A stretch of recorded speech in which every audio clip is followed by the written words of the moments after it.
how to get the best results in the gym when you're training to build as much muscle as possible, or redefine or transform your physique. It's to get boring. You got to be boring, right? Consistency pays off more than anything. And you don't go in the gym and just tinker like I see so many people do when they walk into the gym. They do a little triceps, they do this, on Monday, they do it on Tuesday, then they have a routine, but it's not a consistent, boring routine where it's based off the fundamental movements that will develop the most bang for your develop the most muscles for the best bang for your buck. So if you want to get basic, you could get super basic, and all you have to do is do like squats, stiff-legged deadlifts, lunges, push-ups, dumbbell chest press, bench press, a push-up, and these are all variations of chest, legs, a pull-up, a row, any of those things. If you just did that 3 days a week, 8 to 12 rep range of 3 to 8 sets, then if you did that for, let's just say 3 to 6 months, and you progressively overloaded where you added more weight each time that you went or as you progressed, you will get far more results than all this other BS that you're doing in the gym. Stick to the basics. It's boring, but it's consistent and it works. It pays off. The most basic exercises will benefit you tremendously. Remember, you cannot go to the gym and get rid of fat from your bicep by doing bicep curls. There's no such thing as a spot reducing exercise. There's only one way to remove it, and that's via liposuction, or if you just cut that fat off your body, which I would not recommend, right? So on either of those, liposuction or cutting it off your body, your body will lose fat over time and your muscles will build. So for example, like biceps, most people, I would never even have them do a bicep curl. I don't care. It's pointless unless you want massive arms. If you do enough pulling motions, pull-ups and things like that, your biceps will develop.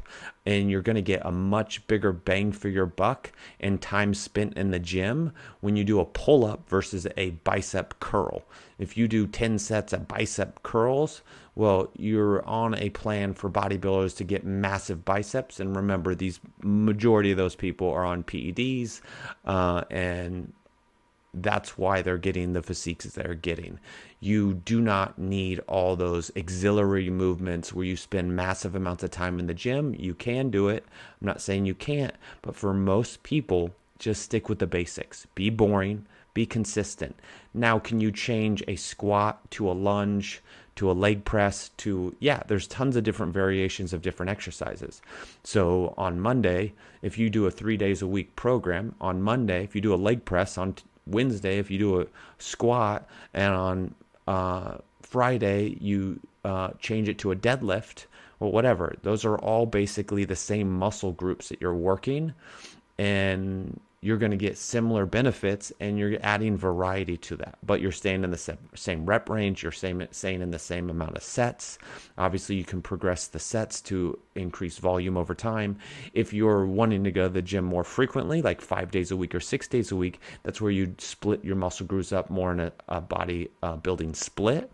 And that's where you could do legs on Monday, back and chest on Tuesday. You do have to remember, if your goal is not just to build muscle, it's also to lose fat, well, then you want to incorporate cardiovascular training to burn additional calories in there. So you have to make time for that. So if your goal is not to spend 4 hours at the gym, you want to maximize that by, like I said, weight training Monday, Wednesday, Friday, and adding cardio for 30 minutes on Monday, Wednesday, Friday, and an hour on Tuesday, Thursday, Saturday. If you started doing that simple routine right there, you're going to get a whole lot better results than I'm guessing that you're getting right now. So remember, consistency pays off. 3 months, 6 months, a year of training is far more beneficial than getting the most scientifically backed training program there is and only doing it for a week. Again, starting slow and working up to more is better than quitting after a few weeks because you're so sore you can't move. You never have to be sore to get massive results in the gym.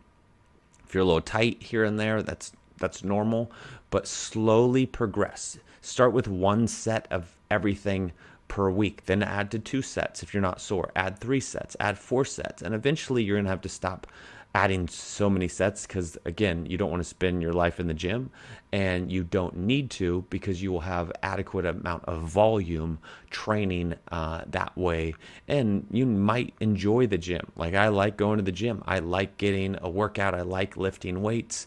I'm not everyone, and I know that's kind of not normal. So because I like lifting heavy weights, it's I set my training program at basically 6 days a week, but 2 of those days I'm only doing cardio, where other 2 days I'm doing a leg split, like on Monday, and a chest and back on Tuesday, and then I go back to legs on Thursday and a chest and back on Friday. And I always do sled work just because I like to be more functional, more athletic, be able to play with my kids. So I'm always doing sled work or sprints and some long distance runs for just getting the cardiovascular, the VO2, and keeping my fitness level up to be able to do anything from hiking the Grand Canyon to playing basketball with my son to being able to play football or whatever, and just be as mobile as possible. And I had flexibility and mobility work and all that thing, because my plan is more about longevity than it is just about having the prettiest physique in the body or just having the biggest muscles in the gym. Hopefully this was helpful. Hopefully this gives you a little more directions on how to get good results in the gym. If you have any questions, feel free to leave a comment and let me know. And I'm happy to help with your program. But again, the basics is all you need. It doesn't need to get more complex. So if you watch other YouTubers out there, how they break all these things down and all this, well, most of them are on gear. They're taking steroids. Their muscles are only getting bigger because they're doing more PEDs, as opposed to, not saying they're not training hard or any of that stuff, but it's not like muscles tend to continue to grow, one, as you get a lot older, and lose the ability from the, puberty stages of testosterone and all that stuff. So as you age, you're more likely to get hurt, and it's better to train efficiently and effectively to get the best results. So like I said, hopefully this was helpful. If your goal's just to be generally fit and healthy and live as long as life possible, at the same time looking your best, then stick to the basics. Like I said, leave comments below if you have any questions, and I'm happy to help you. Take care. Bye.